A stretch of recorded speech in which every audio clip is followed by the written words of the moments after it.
दोस्तों, आप सभी कभी न कभी हवाई जहाज में जरूर बैठे होंगे और जो अभी तक नहीं बैठे हैं उन्होंने जहाज में बैठने का सपना जरूर देखा होगा, क्योंकि लोगों को बड़ा आनंद आता है जब वो आसमान में उड़कर एक जगह से दूसरी जगह तक जाते हैं। लेकिन दोस्तों, हवाई यात्रा सिर्फ वही करते हैं जिनको अपनी यात्रा कम समय में बेहद सुखद बनानी हो। लेकिन दोस्तों, क्या हो अगर हम आपसे कहें कि एक जहाज 35 सालों तक आसमान में उड़ता रहा और जब वो लैंड हुआ तो उसमें सभी 92 लोग अपनी अपनी जगह पे ही बैठे थे, लेकिन एक कंकाल के रूप में। दोस्तों, हो सकता है ये सब सुनकर आप हमें पागल समझ रहे हो, लेकिन हमारे इस रहस्यमय इतिहास में एक ऐसी भी घटना घटी है जब ये बात सच साबित हुई। आखिर उस प्लेन की क्या सच्चाई है, आज की वीडियो में हम आपको इसी प्लेन के बारे में बताने वाले हैं, इसलिए वीडियो में लास्ट तक जरूर बने रहिएगा। तो चलिए शुरू करते हैं। दोस्तों, सबसे पहले हम आपको बता दें, हम बात करें सैंटिएगो एयरलाइंस की फ्लाइट 513 की। ये बात है 4 सितंबर 1954 के, जब सैंटिएगो एयरलाइंस की फ्लाइट 513 ने जर्मनी से उड़ान भरे थे। इस फ्लाइट को उड़ान से 18 घंटे बाद ब्राजील के पोर्टो एलेग्रे एयरपोर्ट पे लैंड होना था, लेकिन फिर कुछ ऐसा हुआ जिसके बाद ये उड़ान रिसर्चर्स के लिए एक पहेली बन के रह गई। दोस्तों, ये फ्लाइट जैसे ही अटलांटिक महासागर के ऊपर से गुजर रही थी, उसी दौरान ये फ्लाइट एक रहस्यमयी तरीके से गायब हो गई। बहुत कोशिशों के बाद भी इस फ्लाइट का कोई पता नहीं चल सका। कई सारी इन्वेस्टिगेटिव एजेंसीज ने इसका पता लगाने की बहुत कोशिश की, लेकिन इस फ्लाइट का कोई पता नहीं चल सका। पूरी दुनिया के सबसे कैपेबल और क्वालिफाइड सर्चर्स ने भी इस विमान की खोज की, लेकिन न तो उनको जहाज से जुड़ा हुआ कोई सबूत मिला और न ही उसमें बैठे यात्रियों का कोई भी सुराग। इस विमान के लापता होने के बाद कई अधिकारियों का मानना था कि शायद यह विमान दुर्घटनाग्रस्त हो गया होगा। कुछ दिनों के बाद खोजकर्ताओं के एक दल का गठन किया गया, लेकिन उनके हाथ भी कुछ नहीं लगा। न तो उन्हें विमान का मलबा मिला और न ही उन्हें यात्रियों के अवशेष मिले। इस विमान के लापता होने के 2 साल बाद 1956 में सैंटिएगो एयरलाइंस बंद हो गई। धीरे धीरे दशकों बीतते चले गए। आखिरकार ये मान लिया गया कि फ्लाइट कहीं क्रैश हो चुकी है। उसमें बैठे सभी यात्री मौत का शिकार हो चुके हैं, जिसके बाद ब्राजील और जर्मनी दोनों देशों की सरकारों ने मान लिया कि विमान अटलांटिक महासागर में हादसे का शिकार हो गया और विमान के सभी यात्री विमान सहित इसी में समा गए। अटलांटिक महासागर के आसपास हादसे की आशंका को लेकर कोस्ट गार्ड से भी मदद ली गई, पर एक लंबी खोजबीन के बाद जब महासागर में भी कुछ नहीं मिला तो खोजकर्ता और बचाव दल ने अपनी रिपोर्ट पेश कर दी और बताया कि विमान शायद अटलांटिक महासागर में हादसे का शिकार हो गया और विमान में सवार सभी 92 लोगों की भी शायद मौत हो गई। लेकिन ये रिपोर्ट पूरी तरह से कंफर्म्ड रिपोर्ट नहीं थी। धीरे धीरे समय बीतता गया, लेकिन विमान का कोई सुराग नहीं मिला।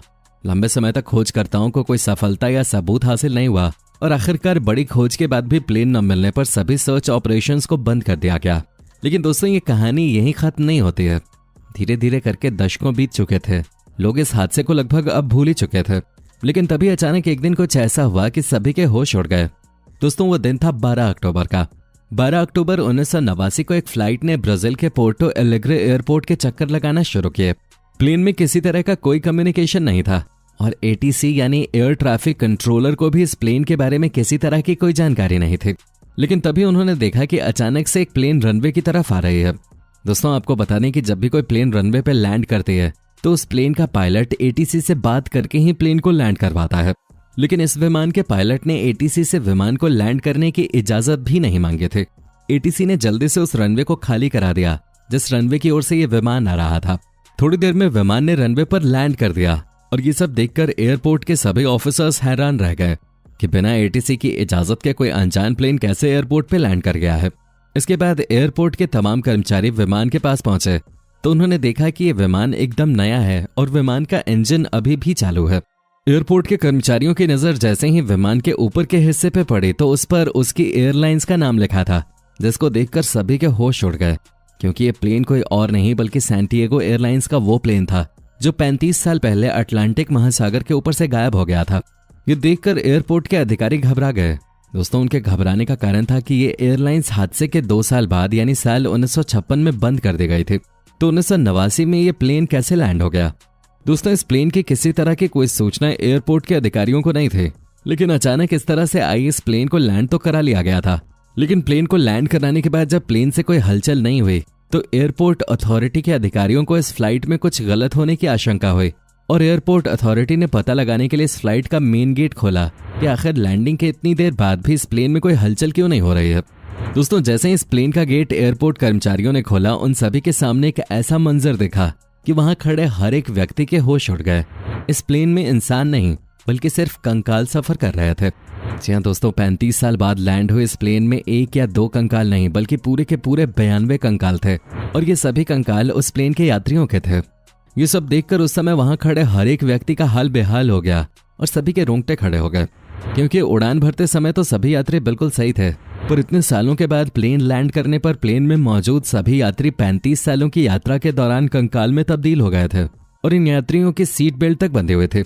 इतना सब देखकर सभी ऑफिसर्स हैरान थे। तभी उन्होंने सोचा कि अगर ये सभी यात्री ऐसे हो गए हैं तो फ्लाइट के पायलट ने इसकी सूचना किसी को दी क्यों नहीं। ऐसा सोचते ही वो सब पायलट को देखने के लिए पायलट के केबिन की तरफ भागे और वहां पहुंचते ही वहां का नजारा भी हैरान कर देने वाला था।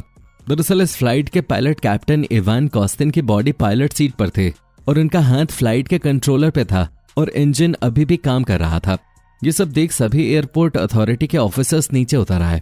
दोस्तों, पहली बार इस विमान की लैंडिंग की कहानी वीकली वर्ल्ड टैब्लॉइड मैगजीन में 14 नवंबर सन 1989 को छपे थे। इस कहानी को छापने वाले पत्रकार इरविन फिशर थे।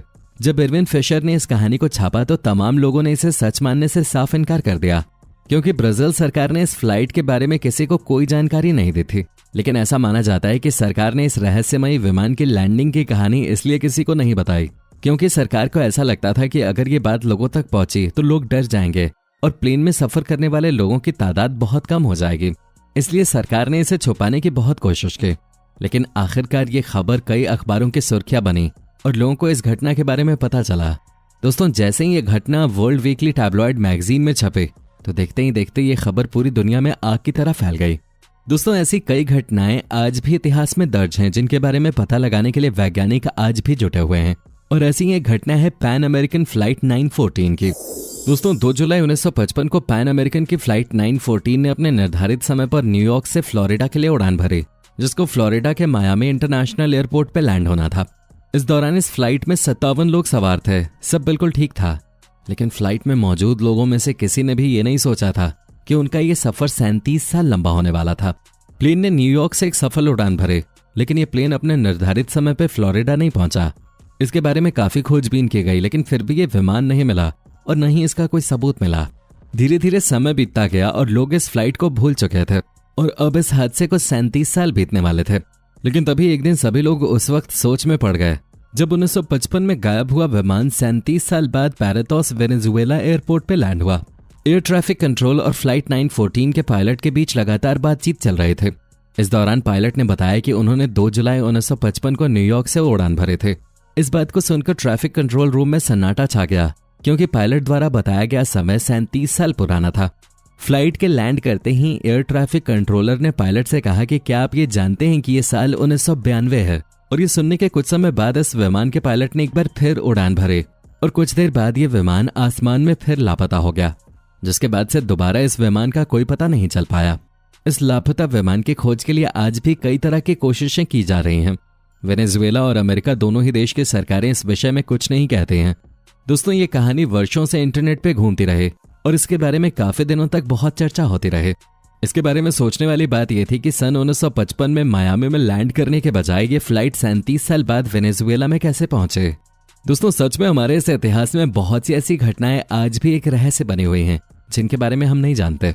तो दोस्तों, यह है प्लेन्स की कुछ ऐसी मिस्ट्री जो रिसर्चर्स के लिए आज भी एक सवाल है। जानकारी पसंद आई हो तो वीडियो को लाइक करके अपने दोस्तों के साथ जरूर शेयर करें और ऐसी ही वीडियोस के लिए इस चैनल को सब्सक्राइब करके बेल नोटिफिकेशन को जरूर ऑन कर लें। धन्यवाद।